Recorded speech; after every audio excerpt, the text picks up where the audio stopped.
les belles bosses et les beaux gosses, bienvenue sur Les Belles Bosses. Aujourd'hui, je vous propose de délicieux chocolats fourrés faits maison.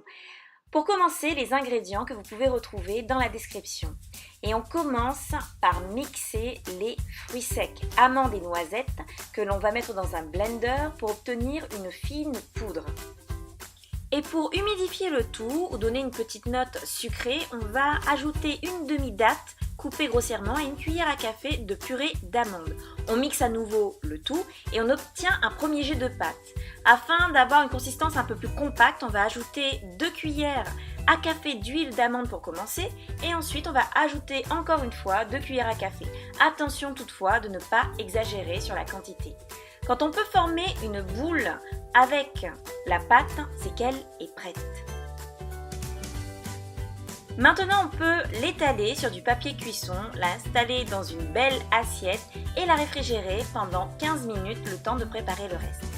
Pas de gaspillage, on prend la demi-datte restante et on la découpe en belles rondelles. On prend une autre datte que l'on va dénoyauter et on va la couper grossièrement en morceaux. À vous de choisir si vous désirez avoir des rondelles ou des morceaux.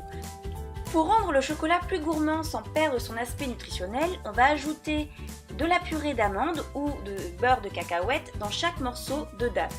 On met le tout au réfrigérateur pour conserver et on reprend la pâte et on la découpe afin de lui rendre un aspect un peu plus carré.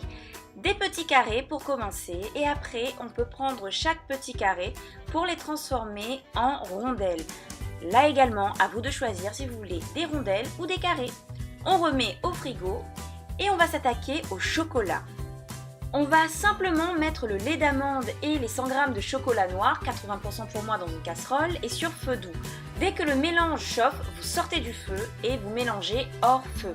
Vous obtenez un beau mélange, un beau chocolat, une belle ganache, sans sucre ajouté. Attention toutefois si vous n'aimez pas le chocolat noir qui est plutôt amer. On découpe des rondelles de banane. On reprend le chocolat et on va tremper la banane dans le chocolat. Pas de panique si la banane tombe, vous pouvez vous servir d'une cuillère et d'une fourchette pour l'en sortir. Vous faites la même opération avec tous les petits morceaux de banane et pour que le chocolat durcisse, direction le réfrigérateur.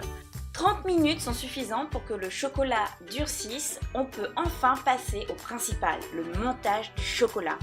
On met une rondelle de banane, une rondelle de pâte, un morceau ou une rondelle de datte avec de la purée d'amande et on nappe le tout avec le délicieux chocolat. Si vous le pouvez, faites le nappage sur une grille, c'est bien mieux et plus délicat à faire. Dans mon cas, c'est sur le papier cuisson, on y arrive quand même. Vous faites de même avec tous les morceaux de banane et vous obtenez enfin vos chocolats fourrés faits maison. Merci d'avoir regardé cette vidéo et j'espère vous avoir aidé à trouver une collation, une gourmandise qui vous aidera à arrêter le sucre raffiné et le lactose. À très bientôt!